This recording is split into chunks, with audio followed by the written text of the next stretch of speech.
Bà xongគ្រប់ជំរាបសួរពុកម៉ែពុកមីងបងប្អូនអរគ្នាថ្ងៃនេះខ្ញុំបាទមានវីដេអូមួយចង់បង្ហាញពីការប្រមូលផលផ្លែស្វាយរបស់ខ្ញុំបាទហើយនេះគឺជាប្រភេទស្វាយអៃវិនដែលយើងចាប់បានបេះឲ្យដោយសារតែវានៅស្ទើរនេះយើងអាចបេះប្រមូលផលបន្ទុំបានដោយសារតែវាចាប់ផ្ដើមប៉ែទៅជាពណ៌ទឹកក្រូចទេបាទនេះ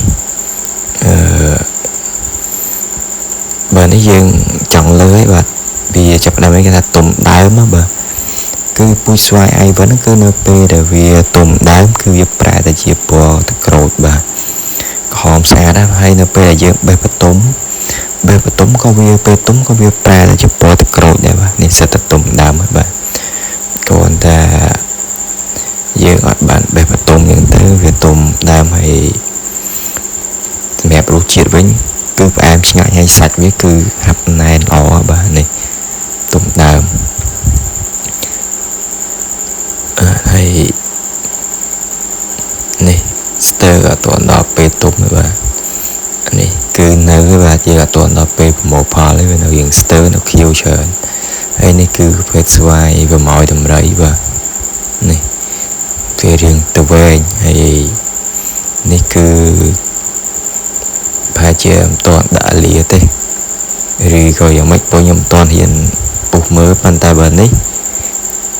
គឺដឹងថាវាចាប់ផ្ដើមដាក់ម្សៅហើយបាទហើយផ្លែមួយគឺមកឆ្អែមអត់ទាន់បានថ្លឹងបេះថ្លឹងចាំមើលនៅពេលដែលវាទុំដើមឬក៏ចាំបេះថ្លឹងបាទនេះវែងជាងមកឆ្អែមទៀតបាទដៃខ្ញុំបាទហើយនេះផ្លែដំបងបាទដូចអាយុកាលចូល3ឆ្នាំជាងហើយបាទ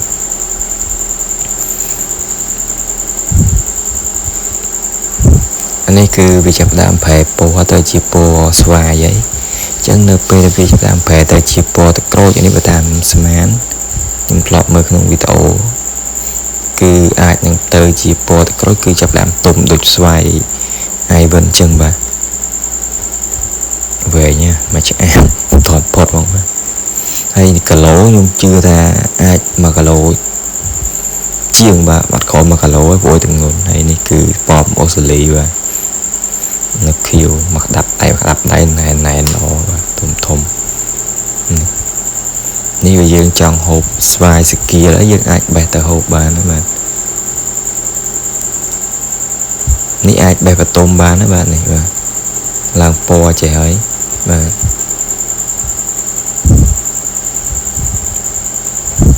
បើហើយចង់ទុំដើមហើយបាទខានមើលប្រហែលថ្ងៃលើវល់នេះបាទចង់ទុំដើមហើយមកផ្លែមកក្លែគឺមកក្តាប់ដៃដូចធំជាងកប់ប៊ូឡងបាទដៃទៅបន្ទុំបាទដល់ពេលហើយបាទខុសគ្នាប្រហែលដូចជាមួយថ្ងៃជាងឥឡូវបេះយកទៅបន្ទុំហើយយកឡាំងមកដាក់បាទហើយនេះធំមកមើលតែដៃហ្នឹងធំជាងប្រអប់ដៃខ្ញុំទេបាទនេះគឺពូជស្វាយប៉មអូស្ត្រាលីបាទនេះគឺកែវចិនផ្លែឡើងដល់ដីបាទរៀបដល់ដីចង់ទុំដើមទៀតនេះឲ្យតែពណ៌ទុំដើមបេះទៅទុំតែ3ថ្ងៃអីទុំបាត់ហើយយើងបន្ទុំបែបធម្មជាតិព្រោះស្វាយនេះគឺសិតធម្មជាតិទាំងអស់កែវចិនមិនឡើងបេះបាទនេះគឺគួយបេះព្រោះផ្លែធ្លាក់មកទៀបបាទ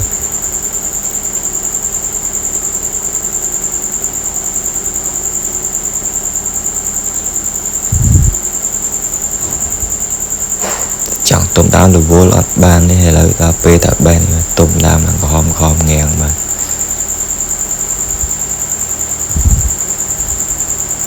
ទុំតែមួយយប់ពីរយប់បាទល្មមហូបបាត់ហើយបាទផ្លែដាបដល់ដី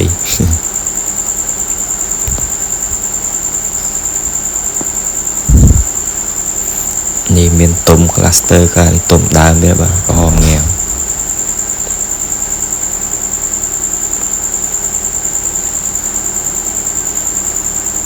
ឡាលោកស្រិលបាទ